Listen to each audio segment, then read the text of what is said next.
क्या आपने सोचा है कि गोश्त को लैब के अंदर तैयार किया जाएगा? यकीनन आपका जवाब नफी में होगा। लेकिन मैं आपको बताते चलूं कि गुज़श्ता हफ्ते एक अहम पेशरफ्त सामने आई जिसमें बताया गया कि अमेरिका के अंदर अमेरिका की जो बॉडीज हैं उन्होंने अमेरिका की जो स्टार्टअप दो कंपनीज थी, जो स्टार्टअप कंपनीज उन्होंने लैब के अंदर गोश्त को तैयार किया और उसको अप्रूवल के लिए अमेरिका की जो टॉप फूड बॉडीज हैं जिसमें United state department of agriculture है और दूसरा फूड एंड ड्रग एडमिनिस्ट्रेशन, इन दोनों डिपार्टमेंट्स में अपनी जो प्रोडक्ट है लैब ग्रोन मीट के हवाले से लैब में जो तैयार किया था उन्होंने गोश्त उसको रेगुलेटरी रिक्वायरमेंट्स के लिए उसके अप्रूवल के लिए अप्लाई कर दिया था। और गुज़श्ता हफ्ते United state department of agriculture और एफडीए ने इन दोनों कंपनीज की प्रोडक्ट्स को अप्रूव कर दिया और अब अमेरिका के अंदर लैब में तैयार किया गया गोश्त अवेलेबल होगा। और अब फिलहाल शुरू में ये जो है रेस्टोरेंट्स में मिलेगा, बाद में आहिस्ता आहिस्ता जो ये industry lab grown meat industry grow करेगी और आहिस्ता आहिस्ता इसको कमर्शलाइज करेंगे और बाद में सुपर मार्केट्स में ये प्रोडक्ट अवेलेबल होगी। अगर लैब ग्रोन मीट के हवाले से जो लैब में तैयार किया गया गोश्त है इसकी हिस्ट्री के हवाले से बताता चलूं तो सबसे पहले सिंगापुर में 2020 में दिसंबर 2020 में इसको लॉन्च किया गया। एक कंपनी थी ईट जस्ट के नाम से, उसने अपनी प्रोडक्ट को नगट्स को और मीट बेस्ड बर्गर्स जो थे उनको lab grown meat based burgers को लॉन्च किया था सिंगापुर के अंदर। और सिंगापुर में बेसिकली रेस्टोरेंट्स में ये प्रोडक्ट उनकी अवेलेबल है। अभी अमेरिका के अंदर ये दूसरा कंट्री है सिंगापुर के बाद अमेरिका जिसने इन प्रोडक्ट्स को लैब ग्रोन मीट को अप्रूव किया और अब अमेरिका के अंदर ये प्रोडक्ट अवेलेबल होगी। अगर इसके अलावा बात की जाए 2013 में हिस्ट्री की बात की जाए 2013 में सबसे पहले लैब में तैयार किया गया गोश्त जो था उसका बर्गर तैयार किया गया और उस बर्गर को सबसे पहले उसकी अनवीलिंग की गई लंदन में और 2013 में अनवीलिंग की गई और उस बर्गर की कॉस्ट जो बताई जा रही थी उस वक्त $3 लाख थी। अब आहिस्ता आहिस्ता क्योंकि ये जो लैब ग्रोन मीट है इसके ऊपर काफी ज्यादा एक्सपेंडिचर होंगे, मैं आपको बाद में बताऊंगा कि इसको आपके जहन में जो सवालात यकीनन लैब ग्रोन मीट के हवाले से लैब में तैयार किया गया गोश्त जो है उस हवाले से आ रहे होंगे कि लैब में कैसे गोश्त को तैयार किया गया, उसकी सेफ्टी कैसी है, क्या वो हमारी सेहत के लिए फायदेमंद है या नहीं, क्या वो इन्वायरमेंट के लिए बेहतर है या नहीं। तो ये इन सारे सवालों के जवाब मैं आपको दूंगा फर्दर। पहले मैं आपको बताता चलूं कि ये जो मीट कन्वेंशनल मीट जो है जो हम जानवरों से हासिल करते हैं, जानवरों को पहले रेज करते हैं, उनको बड़ा करते हैं, उनकी ग्रोइंग करते हैं, उनकी रेजिंग करते हैं, उसके बाद उनकी स्लॉटरिंग करते हैं। स्लॉटरिंग करने के बाद उसके मीट को हम यूटिलाइज करते हैं। ये कन्वेंशनल मीट होता है जिसको हम यूटिलाइज पूरी वर्ल्ड में यूटिलाइज किया जा रहा है। अब जो ही सिंगापुर के अंदर इस प्रोडक्ट को इस लैब ग्रोन मीट को इंट्रोड्यूस करवाया गया तो उसी वक्त इटली के अंदर लोगों ने इस मीट के हवाले से कहीं इटली में ये प्रोडक्ट लॉन्च ना कर दी जाए। तो इटली में भी काफी ज्यादा लोगों ने गवर्नमेंट बॉडीज ने भी अपने कंसर्न शो किए। उनने कन्वेंशनल मीट के हवाले से काफी ज्यादा सर्वे कंडक्ट करवाए और उन्होंने कन्वेंशनल मीट की प्रमोशन के हवाले से कैंपेन्स भी लॉन्च किए। उसमें इटली के प्राइम मिनिस्टर जो थे उनने भी उस कैंपेन में सिग्नेचर किए थे और उन्होंने बताया था कि conventional meat is better than lab grown meat. तो ये इटली के हवाले से थी। लेकिन आपको मैं बताऊं कि सबसे पहले जो मैंने आपके जहन में जो सवाल आ रहा था कि इस लैब ग्रोन मीट को कैसे बनाया गया, लैब में कैसे तैयार किया गोश्त को, तो आपको बताता चलूं कि लैब में सबसे पहले क्या होता है, इन इंडस्ट्रीज ने इन कंपनीज ने क्या किया कि जो जानवर है उसके सेल को लिया गया, उसके सेल को लैब के अंदर ऑक्सीजन और न्यूट्रिएंट्स को प्रोवाइड किया गया और बायोरिएक्टर्स के अंदर उसको प्रोड्यूस किया गया। जिस तरह एक माइक्रो ऑर्गेनिज्म को हम लैब के अंदर ग्रो करवाते हैं इसी तरह सेल को भी जो सेल लिया गया जानवर के खुरिये को टिश्यू में उसको ग्रो करवाया गया, फिर उसको टिश्यू से मसल्स को डेवलप करवाया गया। इस दौरान उनको न्यूट्रिएंट्स प्रोवाइड किए गए, ऑक्सीजन प्रोवाइड की गई और ये कंप्लीट इसके लिए इसको तैयार करने में 4 से 8 हफ्ते लगते हैं। ये अगर कन्वेंशनल मीट की बात की जाए, कन्वेंशनल मीट को तैयार होने में, एक जानवर को बड़ा होने में काफी टाइम लगता है, लेकिन as compare to conventional meat ये जो लैब में तैयार किया गया गोश्त है ये 4 से 8 हफ्ते में तैयार हो जाता है और इसको कम दौरानिये में आप मार्केट में सप्लाई कर सकते हैं, कमर्शलाइज भी कर सकते हैं। तो ये एक एडवांटेज था जो टाइम के हवाले से था। लेकिन इसके अलावा भी आपको बताऊं ये गोश्त की तैयारी के हवाले से थी कि उसको कैसे तैयार किया गया। उसको बायोरिएक्टर में उसको न्यूट्रिएंट्स प्रोवाइड किए गए, उसको ऑक्सीजन दी गई और ये जो बायोरिएक्टर से ये पूरा इन्वायरमेंट जो था लैब के अंदर ये स्टेरिलाइज इन्वायरमेंट था। जिस तरह स्टेरिलाइज इन्वायरमेंट में वैक्सीन को तैयार किया जाता है इसी तरह स्टेरिलाइज इन्वायरमेंट में गोश्त को तैयार किया गया।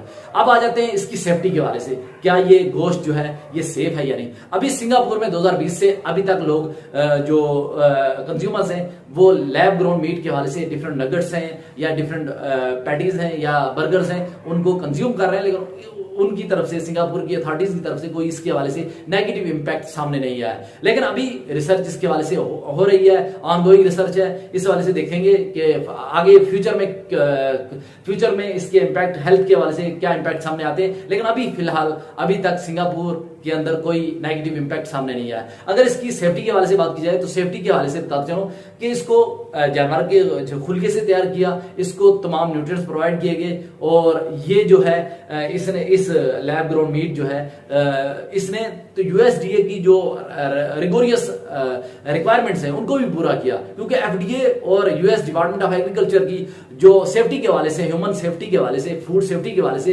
काफी ज्यादा स्ट्रिक्ट रेगुलेशंस हैं, उनको भी इन कंपनीज ने पूरा किया और उसके बाद अप्रूवल हुई है। तो आप यूं कह सकते हैं कि ये जो प्रोडक्ट्स हैं ये सेफ हैं।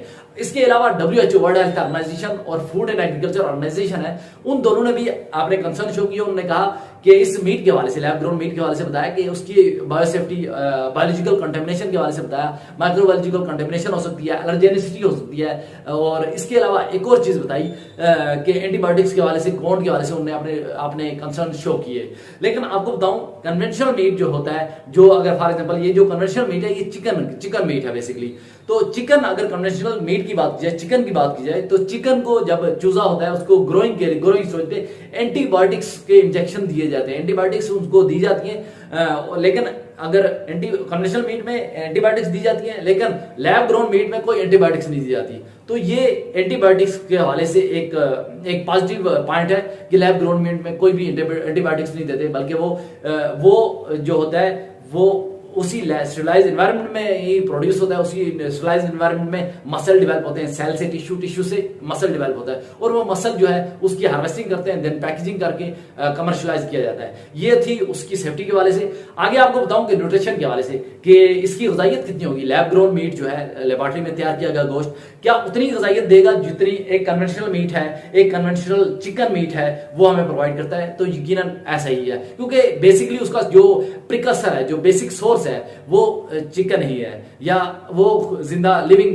एनिमल है जिससे उसके सेल को निकाला गया और उसके बाद बायोरिएक्टर में उसकी ग्रोइंग करवाएगी। लेकिन बेसिकली इसकी न्यूट्रिशन जो है वो डिपेंड करती है उसके न्यूट्रिएंट्स जो आपको प्रोवाइड कर रहे हैं, क्योंकि हम उसको ऑक्सीजन भी दे रहे हैं लैब के अंदर और उसको न्यूट्रिएंट्स भी प्रोवाइड कर रहे हैं। अगर हम ज्यादा न्यूट्रिएंट्स प्रोवाइड करेंगे, कौन से न्यूट्रिएंट्स, उसमें अमाइनो एसिड आ गया, मिनरल्स आ गया, इनऑर्गेनिक सॉल्वेंट्स हैं, इनऑर्गेनिक सॉल्ट्स हैं, अगर हम जितने ज्यादा उसको प्रोवाइड करेंगे उतना ज्यादा हेल्दी मसल डेवलप होगा। हेल्दी मसल डेवलप होगा, देन आप उसको कंज्यूम करेंगे तो आप भी हेल्दी, आपकी भी जो न्यूट्रिएंट्स की रिक्वायरमेंट है वो पूरी हो सकेगी। तो ये डिपेंड करता है कि आपने उसको कितने न्यूट्रिएंट्स प्रोवाइड किए हैं। और एक अहम चीज जो न्यूट्रिशन के बाद आपके जहन में आ रही होगी, क्या ये माहौल के लिए, ये जो लैब में तैयार किया गया गोश्त है ये माहौल के लिए बेहतर है? तो यकीनन ये लैब में तैयार किया गया गोश्त माहौल के हवाले से अभी तक जो तफसीलात सामने आई हैं ये यकीनन सेफ है।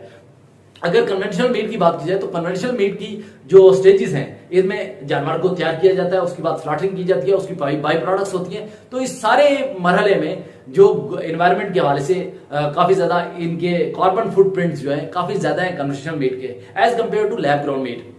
तो एक और भी चीज इंपॉर्टेंट ये है कि अगर फ्यूचर में बात की जाए लैब ग्रोन मीट की, जो लैब में तैयार किया गया गोश्त है, अगर उसको कमर्शियलाइज इंडस्ट्रीज करती हैं तो बड़ी बड़ी इंडस्ट्रीज को सेटअप बनाना पड़ेगा, इंडस्ट्रीज बनानी पड़ेगी, तो उसमें एनर्जी कंज्यूम होगी। तो इसमें एक फैक्टर ये भी आ जाता है, ग्लोबल वार्मिंग बढ़ेगी, तो इसको भी देखना होगा। लेकिन एक ग्लोबल वार्मिंग का इंपैक्ट इसमें आ रहा है। लेकिन अगर उसको कन्वेंशनल मीट के साथ काउंटर किया जाए तो कन्वेंशनल मीट के अभी तक जो कार्बन फुटप्रिंट्स हैं वो काफी ज्यादा है एज कंपेयर टू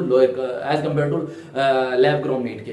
तो ये एनवायरनमेंट के हवाले से एक असेसमेंट थी जो मैंने आपके साथ शेयर की। इसके अलावा इस गोश्त के हवाले से आपके जहन में होगा कि इसकी कॉस्ट कितनी है और ये कब अवेलेबल होगा। तो आपको बताता चलूं कि शुरू में इस वक्त लैब स्केल लेवल पे इस वक्त रेगुलेटरी रिक्वायरमेंट को पूरा किया जा रहा है। सिर्फ चंद कंपनीज हैं इस वक्त गोश्त के हवाले से, चंद कंपनीज हैं जो इसको तैयार कर रही हैं। इसके अलावा एग्रीकल्चर डिफरेंट प्रोडक्ट्स हैं जिनके ऊपर 150 पूरी दुनिया की 150 कंपनियां जो इस वक्त लैब के अंदर डिफरेंट प्रोडक्ट्स को बना रही हैं। जिस तरह मिल्क है, मिल्क को भी लैब के अंदर प्रोड्यूस करने के वाले से काफी ज्यादा डेवलपमेंट्स हो रही हैं, काफी ज्यादा रिसर्चेज हो रही हैं। और आपको बताता चलूं कि इसकी कास्ट के हवाले से कि अभी इनिशियली इसकी कास्ट क्योंकि लैब स्केल लेवल पे इसको प्रिपेयर किया जा रहा है तो इनिशियली हाई है इसकी प्राइसेस, लेकिन जो जो इसको कमर्शलाइज करेंगे इंडस्ट्रीज तो उस वक्त पॉसिबल है कि इसकी कन्वेंशनल मीट के मुकाबले में इसकी प्राइसेस कम हो।